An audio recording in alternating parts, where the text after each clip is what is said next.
You don't need AI to create robots. A simple motor, conductive tape, and some crafting is enough to make this hanging robot that moves along a string. You can turn your robot into a chameleon, a sloth, or anything else you can imagine. Here is what you need. You can get my templates on my website. I use this robot to teach kids and teens about technology, but it's also a fun DIY project for anyone.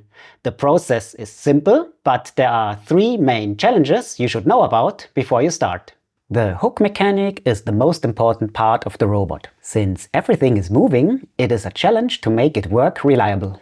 That's why I use these cardboard discs. Glue only those to the toothpicks and sandwich the hook between these discs. That way the hook has a great guidance but can move freely. Also make sure to attach the upper part of the hook to the rotating disc. The rail that makes the up and down motion possible gets attached to the lower toothpick. Once your mechanic works, the biggest challenge is done. Now use conductive tape to make the circuit. Connect the wires of the motor and clip the battery in place. Use the on-off switch to test your circuit. Okay, the circuit works and the hook works. What can still go wrong? First, balance. You want your robot to hang straight from the string. This is an easy one if you use paper clips and glue them to the marked spots at the center line of mass. But there is another challenge ahead. The paper clips have to level the string roughly at the midpoint between the hook being all the way down and all the way up.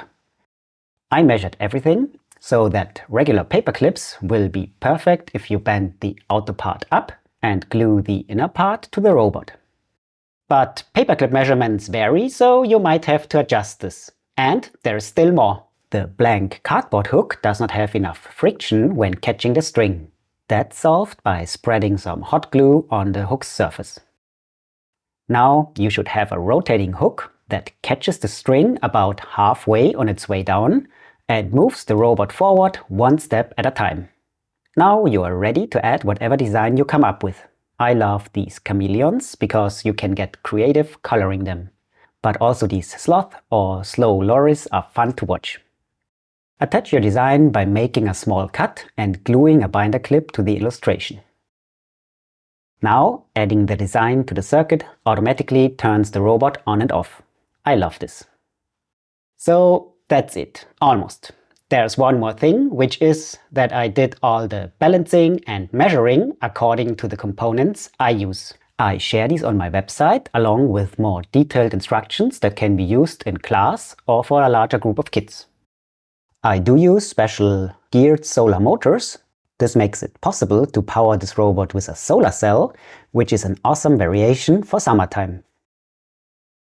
Okay, that's it. Consider subscribing and see you in the next video.